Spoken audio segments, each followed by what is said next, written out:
अब बद्रीनाथ के दर्शन के बाद हम निकल चुके हैं माना गांव की तरफ। तो वहाँ दिखाएंगे माना गांव, भीम पुल, गणेश द्वार, व्यास द्वार। स्वर्ग का रास्ता, सरस्वती नदी का उद्गम स्थान, भारत के सबसे पहले गांव में बसी भारत की अंतिम चाय की दुकान।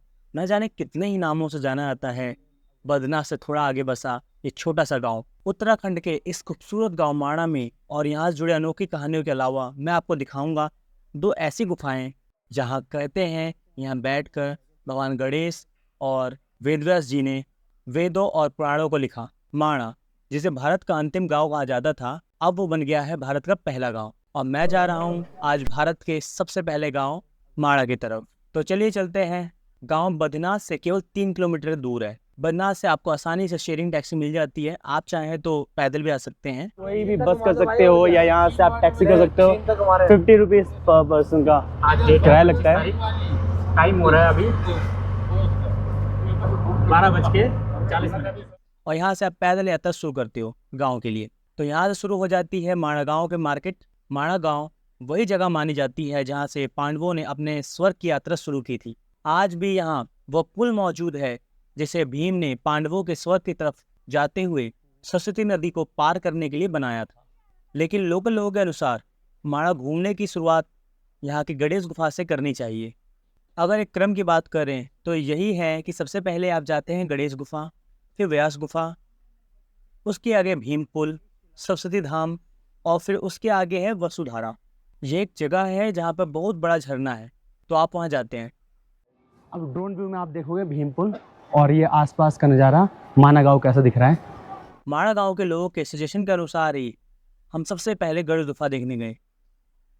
इस गणेश गुफा की कहानी महाभारत और वेद व्यास जी से जुड़ी हुई है।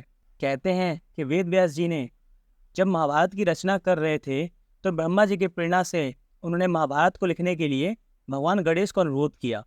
माना जाता है कि वेद व्यास जी एक दूसरी गुफा से महाभारत बोल रहे थे और भगवान गणेश गणेश गुफा में बैठकर उनके कहे अनुसार महाभारत लिखते गए। इस गुफा से महाभारत लिख रहे थे। ऐसा है डाल वैसे। अभी जहाँ हम लोग खा रहे हैं ये 80 रुपये प्लेट, मतलब काफ़ी अच्छी है। और इस लोकेशन पे 80 रुपये में भर के खाना मिल रहा है। ये बुद्धिस्ट लोग हैं जो मैं बेच। अब हम जा रहे हैं भीम पुल और सरस्वती नदी के दर्शनों के लिए, जो व्यास गुफा से कोई 400-500 मीटर की दूर है। अब हम आ चुके हैं इस फेमस भीम पुल पर। भीम पुल की तरफ आप जब जाते हैं तो आपको सबसे पहले दूर से दिखने लग जाती है सरस्वती नदी। अगर सरस्वती नदी की बात करें तो माणा ही इसका उद्गम स्थान माना जाता है, क्योंकि माणा में ही यह नदी एक पहाड़ के पत्थरों के अंदर से निकलती हुई प्रतीत होती है। यह है सरस्वती नदी और माणा गांव सरस्वती नदी के तट पर बसा हुआ है। अपने ओरिजिन से कुछ ही मीटर दूर आगे अलकनंदा नदी में मिल जाती है। अलकनंदा नदी और सरस्वती नदी के इस संगम को केशव प्रयाग के नाम से भी जाना जाता है। सरस्वती नदी को एक लुप्त हो गई नदी भी माना जाता है। इसके पीछे भी एक कहानी है। कहते हैं कि वेद व्यास जी जब महाभारत की रचना कर रहे थे तो सरस्वती नदी के शोर से इनके काम में बाधा आ रही थी। अलकनंदा नदी और सरस्वती नदी के इस संगम को केशव प्रयाग के नाम से भी जाना जाता है। सरस्वती नदी को एक लुप्त हो गई नदी भी माना जाता है। इसके पीछे भी एक कहानी है। कहते हैं वेद व्यास जी जब महाभारत की रचना कर रहे थे तो सरस्वती नदी के शोर से उनके काम में बाधा आ रही थी। तब उन्होंने सरस्वती नदी को श्राप दिया कि वो यहाँ से लुप्त हो जाए, और इसलिए कहते हैं कि सरस्वती नदी यहाँ से आगे कहीं नज़र नहीं आती। माणा गांव का प्राचीन नाम मणिभद्रपुर था। कहते हैं कि बहुत समय पहले यहाँ एक यक्ष रहते थे मणिभद्र, जिन्हें इस गांव का संरक्षक देवता माना जाता था, और उन्हीं के नाम पर गांव का नाम मणिभद्रपुर पड़ा। अगर माणा गांव की बात करें तो यहाँ की सबसे बड़ी पहचान ये है कि पांडव यहीं से होकर स्वर्ग की तरफ गए थे। इसी यात्रा में युधिष्ठिर को छोड़ बाकी सभी पांडवों ने एक एक कर अपने प्राण त्याग दिए। ये पंडित जी बाकी हमें कहानी बता रहे थे सारी। स्टार्टिंग कहाँ है किसी को नहीं मालूम। जो दिख रहा है वो स्टार्टिंग ये है। तो यहाँ रहा है पानी तो कोई बड़ा स्रोत होगा ना। बराबर। तो यहाँ से बोलते थे और गणेश जी लिखते थे। गणेश जी की भी गुफा है। हाँ, वो लिखते रहते थे। तो गणेश जी बोले कि हमको सुनाई नहीं पड़ता, डिस्टरबेंस हो रहा है। तो व्यास जी ने कहा कि पाताल में चली जाए तो आवाज कम, तो दौड़ करके आ जाएंगे। इसलिए यहाँ भारत तिब्बत सीमा है, आगे कैलाश है, आगे बन रहा है, आगे यहीं से कैलाश का दर्शन हो जाए, दिखेगा।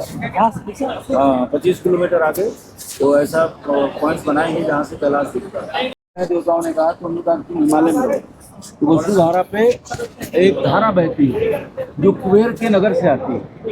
कुबेर राजा था जो देवताओं का खजांची है कुबेर। तो वो धारा ऊपर से गिरती है बड़े तीव्र वेग से। वहाँ पर जो लोग खड़े होते हैं उनके ऊपर जल गिरता है, किसी किसी पर हवा चल जाती नहीं गिरता है। वहाँ स्नान भी करते हैं, सर्दी बहुत है, बर्फ का पूरा ग्लेशियर है, उस पर लोग खड़े होकर फोटो खिंचवाते हैं। कुछ लोग वहाँ साधना करते हैं। तो 5 किलोमीटर है आगे लोग जाते हैं। अच्छा, ये स्वर्गारोहण जो मार्ग है 5 किलोमीटर तक है? और स्वर्गारोहण तो 23 किलोमीटर है यहाँ से। 23 किलोमीटर। 23 किलो, जहाँ युधिष्ठिर पहुँच गए थे। अच्छा, युधिष्ठिर का फिर वहाँ पे कुछ मंदिर वगैरह क्या? द्रौपदी जो है यहाँ चली गई थी, अच्छा, इसमें गिर गई थी। अच्छा। और आगे चल करके नकुल और सहदेव धीरे धीरे चले गए थे। हाँ। फिर भीम आगे चले गए और फिर वसुधारा में भीम चले गए। फिर उसके आगे वो चले गए अर्जुन। और ये शरीर छोड़ते चले गए, सांस जैसे लेते हैं, सांस दम लेना, सांस लेना बंद हो गया तो ये छोड़ दिया। लेकिन वो जब गिर गई तो वो क्या स्वर्ग नहीं गई? खत्म हो गई। अच्छा, खत्म। कौन निकाले? युधिष्ठिर के साथ। तो ऊपर से आया जो विमान आया भगवान का, धर्मराज का, कि आप चलिए। तो बोले कुत्ता भी जाएगा? कहा ये इसको हम नहीं ले जाएंगे। तो कहा सारी दुनिया के लोगों ने हमारा साथ छोड़ दिया, लेकिन इस कुत्ते ने हमारा साथ नहीं छोड़ा। जब इस कुत्ते को ने हमारा साथ नहीं छोड़ा तो हम कैसे छोड़ सकते हैं? तो हम इस कुत्ते का साथ नहीं छोड़ेंगे, अपना विमान ले जाओ, हम नहीं जाएंगे। तो उन्होंने कहा, तब वो धर्मराज प्रकट हो गया कुत्ता, बोले मैं ही था तुम्हारे साथ साथ और तुम भी धर्मराज हो, डूबने के अंदर समा गए। धर्मराज युधिष्ठिर, हाँ, तो धर्म उनका नाम पड़ गया।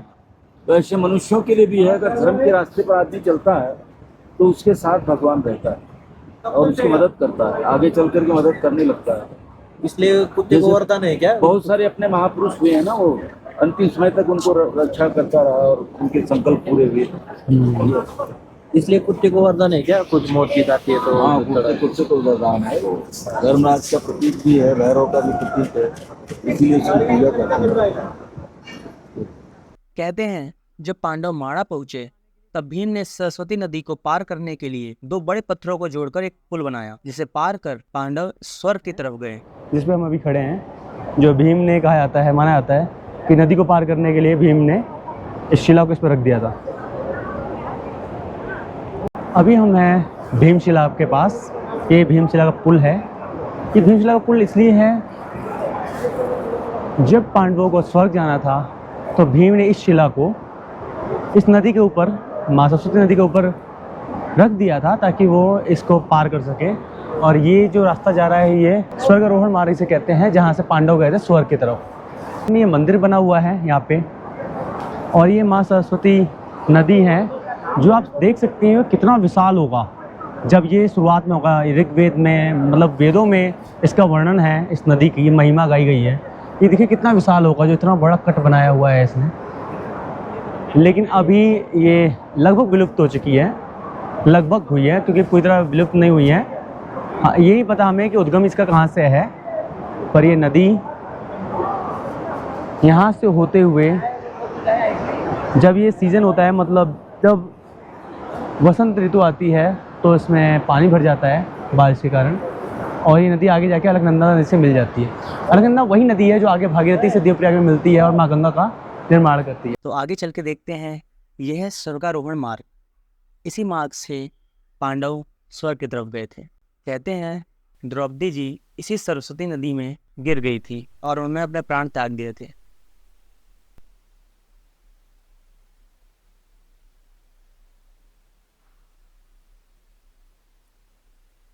और यहीं से स्टार्ट हो जाता है वासुधारा झरना का ट्रैक।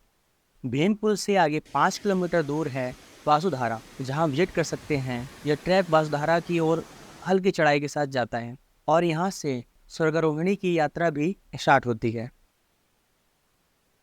और यहाँ मेन अट्रैक्शन है यहाँ स्थित इंडिया की पहली दुकान। ये पहली दुकान भी कभी भारत के अंतिम चाय की दुकान हुआ करती थी, लेकिन अब माणा गांव भारत का प्रथम गांव बन चुका है। उसी तरह ये सारी दुकानें भी प्रथम दुकान बन चुकी है। इस गांव के थोड़ा किलोमीटर बाद ही भारत चीन बॉर्डर शुरू हो जाती है। बद्रीनाथ के कपाट जब बंद हो जाते हैं तो यहाँ के लोग, इस गांव के लोग माइग्रेट कर जाते हैं कोपेश्वर की तरफ, जो चमोली जिले में स्थित है। क्योंकि हम बहुत ज़्यादा बर्फबारी होती है और रहना लगभग नामुमकिन हो जाता है। यहाँ जो आपने इस वीडियो में यहाँ के लोग देखे, ये भूटिया जनजाति के लोग हैं। कुछ हिंदूस हैं तो कुछ बुद्धिस्ट हैं, पर जनजाति इनकी भूटिया ही है। अगर ये वीडियो आपको पसंद आई हो तो प्लीज़ लाइक और सब्सक्राइब जरूर करना।